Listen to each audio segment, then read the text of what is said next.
Hello बच्चों, start कर रहे हैं। देखिए ये क्वेश्चन हमें इथाइलिन ग्लाइकॉल मॉलिक्यूल गिवन है CH2OH single bond CH2OH on heating with पर आयोडिक एसिड।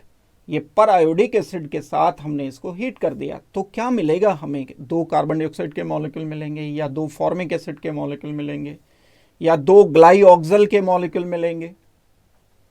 ये ग्लाइऑक्सल है CHO सिंगल बॉन्ड CHO, एक मॉलिक्यूल ग्लाइऑक्सल का मिलेगा, या फिर हमें फॉर्मेल्डिहाइड मिलेगा। तो हमें इसके लिए इस रिएक्शन के बारे में सोचना होगा कि ये रिएक्शन क्या है। जब भी बच्चों हम किसी ऐसे मॉलिक्यूल को जिसमें दो OH एडजॉइनिंग या एडजेसेंट कार्बन पर लगे हैं, ये कंडीशन है, शर्त है, ये कार्बन कार्बन एडजेसेंट हो, उस पर OH ग्रुप लगा हो, बाकी यहां इन कार्बन एटम्स पर इधर कोई भी ग्रुप्स लगे हो सकते हैं, एल्काइल या हाइड्रोजन, ये कोई भी ग्रुप हो सकते हैं। अगर हम ऐसे किसी स्ट्रक्चर को रिएक्शन करते हैं HiO4 के साथ, यानी पर आयोडिक एसिड के साथ, तो ये पर आयोडिक एसिड इस कार्बन कार्बन का क्लीवेज करता है। कार्बन कार्बन बॉन्ड का क्लीवेज होकर ये वाला जो भी फंक्शनल ग्रुप है अल्कोहल है, तो ये ऑक्सीडाइज हो जाएगा, कार्बन डबल बॉन्ड ऑक्सीजन में कन्वर्ट हो जाएगा। ये जो अल्कोहल है ये कार्बन डबल बॉन्ड ऑक्सीजन में ऑक्सीडाइज हो जाएगा। अगर यहां पहले से ही कार्बन डबल बॉन्ड ऑक्सीजन होता तब कार्बोक्सिलिक एसिड बन जाता, लेकिन यहां अल्कोहल गिवन है। अल्कोहल का तो एक स्टेप ऑक्सीडेशन होता है एल्डिहाइड या कीटोन बन करके। तो मुझे क्या लिखना चाहिए आंसर? कार्बन पर ये वैलेंसीज तो वैसी की वैसी रहेंगी, जो भी कुछ यहां पर, अगर इधर H है तो यहां भी मैं H लगा रहने दूंगा, इधर अगर R ग्रुप था तो इधर भी R ग्रुप था। That means carbon double bond oxygen मिल गया। यहां पर भी वही मुझे करना है, कार्बन डबल बॉन्ड ऑक्सीजन, यहां जो वैलेंसीज थी एज इट इज, प्लस इसमें बाय प्रोडक्ट मिल जाएगा HiO3, 4 की जगह 3 प्लस वाटर मॉलिक्यूल। ये हमें करना है इसमें। मीन्स अगर मैं यहां इथाइलिन ग्लाइकॉल लेता हूं CH2OH, तो अब मैं इसको इथाइलिन ग्लाइकॉल बना रहा हूं। यहां पर H लिख दिया मैंने, H लिख दिया, क्या बनाइए CH2OH इथाइलिन ग्लाइकॉल को HiO4 के साथ मैंने हीट किया, क्लीवेज हो गया, तो यहां पर H आ जाएगा, इधर H आ जाएगा। दैट मीन्स फॉर्मेल्डिहाइड के HC double bond oxygen HC double bond oxygen H, ये फॉर्मेल्डिहाइड हमें एज ए प्रोडक्ट मिलना चाहिए इस रिएक्शन का। डी आंसर हमारा हो जाएगा इसमें। इसका शॉर्ट में हम मैकेनिज्म भी देख लेते हैं। आंसर तो हो गया, चलिए डी हो गया, लेकिन ये रिएक्शन प्रोसीड किस तरह से होता है बच्चों? ये अल्कोहल है, और अल्कोहल जब एसिड के साथ रिएक्शन करता है, ये जो HiO4 गिवन है हमें, ये एसिड गिवन है, ये एसिड एंड अल्कोहल आपस में रिएक्शन करके एस्टर बनाते हैं।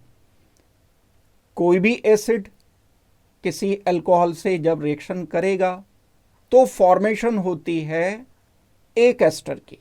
ये मैंने इसका ओपन करके स्ट्रक्चर लिख दिया HiO4 का, ऐसा स्ट्रक्चर होता है। अब अल्कोहल जब इस HiO4 पर आयोडिक एसिड से रिएक्शन करता है तो ऑक्सीजन का लोन पेयर इस आयोडीन पर आकर के रिएक्शन करता है। क्यों? क्योंकि ये डिलोकलाइजेशन होगा। यहां चार्ज क्या आया? नेगेटिव। यहां चार्ज क्या आएगा? बाद में जब बॉन्ड टूट जाएगा तब आएगा, यहां पॉजिटिव, ये पॉजिटिव, एंड ऑक्सीजन के लोन पेयर से जब इंटरेक्शन हुआ तो ये पॉजिटिव चार्ज आ गया ऑक्सीजन पर। अब ये OH पॉजिटिव जो आ गया, ये H पॉजिटिव इस ऑक्सीजन पर ट्रांसफर हो। सेम काम हमें यहां करना है। डिलोकलाइजेशन हुआ, ऑक्सीजन पर नेगेटिव, आयोडीन पर पॉजिटिव आया। उस पॉजिटिव को खत्म कर दिया किसने? ऑक्सीजन के लोन पेयर ने। वो पॉजिटिव कहां आ गया जो आयोडीन पर हुआ करता था? वो आ गया ऑक्सीजन पर। ऑक्सीजन से कौन हटा? H positive. ये H पॉजिटिव कहां पहुंच गया? ये पहुंच गया ऑक्सीजन नेगेटिव पर, न्यूट्रल हो गया। दैट मीन्स एक साइक्लिक एस्टर हमें रिजल्ट में मिला। ये जो साइक्लिक एस्टर मिला है बच्चों, उसका स्ट्रक्चर मैं लिख रहा हूं। ये स्ट्रक्चर जब लिख दिया गया साइक्लिक एस्टर का, अब ये आगे रिएक्शन को प्रोसीड करता है। यहां पर आ जाएगा ये आयोडीन, ऑक्सीजन लिखना रह गया बाकी। इन पोजीशंस पर यहां ऑक्सीजन है, आयोडीन लिखूंगा मैं, यहां ऑक्सीजन है, ट्रैप कर गया जो, यहां आयोडीन लिखा गया। अब ये जो आयोडीन है इसके साथ क्या क्या लगा हुआ होना चाहिए? ये तो पुराना है, डबल बॉन्ड ऑक्सीजन OH लिख दिया, ये तो पहले वाला है। नया क्या आ गया? जो नया आ गया, एक ये डबल बॉन्ड ऑक्सीजन OH में कन्वर्ट हो गया, ये नया OH बन गया, जो पहले डबल बॉन्ड ऑक्सीजन होता था और यहां पर डबल बॉन्ड ऑक्सीजन होता था, OH बन गया एक आयोडीन के साथ ये जो कनेक्टेड है OH बॉन्ड, ये वाला जो OH बॉन्ड कनेक्टेड है आयोडीन के साथ, ये अनस्टेबल होते हैं। जैसे एक कार्बन से 2 OH अनस्टेबल होते हैं, ऐसे एक आयोडीन से 2 OH 3 OH ये अनस्टेबल है। एकदम से वाटर लूज करेगा ये, वाटर जैसे ही इसने लूज किया तो वाटर लूज करके जो बनाएगा ये, वो मैं लिख रहा हूं स्ट्रक्चर -H2O, ये वाला H2O देखो हट गया, ये बन गया। तो जो बना एक साइक्लिक स्ट्रक्चर, वो क्या बना उसका स्ट्रक्चर मैं लिख रहा हूं, hydrogen, oxygen, carbon, hydrogen, hydrogen, ये पुराने वाले सारे स्ट्रक्चर्स हैं। अब यहां आयोडीन पर कुछ चेंज हो गया। आयोडीन पर चेंज क्या हुआ? वाटर माइनस होने के बाद यहां डबल बॉन्ड ऑक्सीजन बन गया एक, भाई OH H हटा, ये डबल बॉन्ड ऑक्सीजन बना। ये तो पहले है, पुराना है डबल बॉन्ड ऑक्सीजन, ये OH पुराना है। ये एक साइक्लिक स्ट्रक्चर हमें मिला, ये भी एस्टर है। अब ये देता है क्लीवेज, ये जो साइक्लिक स्ट्रक्चर है इट विल गिव क्लीवेज।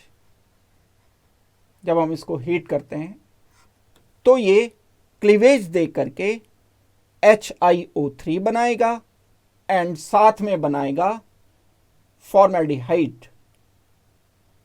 ये कार्बन कार्बन बॉन्ड क्लीवेज करेगा, आयोडीन ऑक्सीजन बॉन्ड यहां से टूटकर कार्बन डबल बॉन्ड ऑक्सीजन बना, लेकिन वैलेंसी डिस्टर्ब हो गई, उसको मेंटेन करने के लिए ये कार्बन डबल बॉन्ड ऑक्सीजन बना। ऑक्सीजन आयोडीन बॉन्ड ब्रेक होकर यहां पर आयोडीन पर आ गया। ये स्टेप ऐसा है बच्चों जिसमें इस आयोडीन की ऑक्सीडेशन स्टेट चेंज हुई है। यहां ऑक्सीडेशन स्टेट आयोडीन की कम हो गई है। अब जब मैं इसे ब्रेक कर दूंगा तो इसमें तो कार्बन कार्बन बॉन्ड ये टूट गया तो क्या बना? HC double bond oxygen H, ये मिला मुझे answer, HC double bond oxygen H। दूसरा क्या मिला? HC double bond oxygen H, एक और मिला HC double bond oxygen H। तीसरा क्या मिला? तीसरा मिला आयोडीन के साथ डबल बॉन्ड ऑक्सीजन, कितने? 2 डबल बॉन्ड ऑक्सीजन और एक OH। क्या चीज है ये? HiO3 है। ये पूरा अगर हम चेक करते हैं तो ये HiO3 है, ये मैंने लिख रखा है। ये बाय प्रोडक्ट बना, ये वाटर पहले बन गया था, ये फॉर्मेल्डिहाइड अब बन गए। तो फाइनल प्रोडक्ट बच्चों इसमें फॉर्मेल्डिहाइड मिलता है। मींस जब हम इथाइलिन ग्लाइकॉल को HiO4 से क्लीवेज करते हैं, ऑक्सीडाइज करते हैं, तो हमारा आंसर आएगा formaldehyde. D is our final answer. Thank you very much and good luck.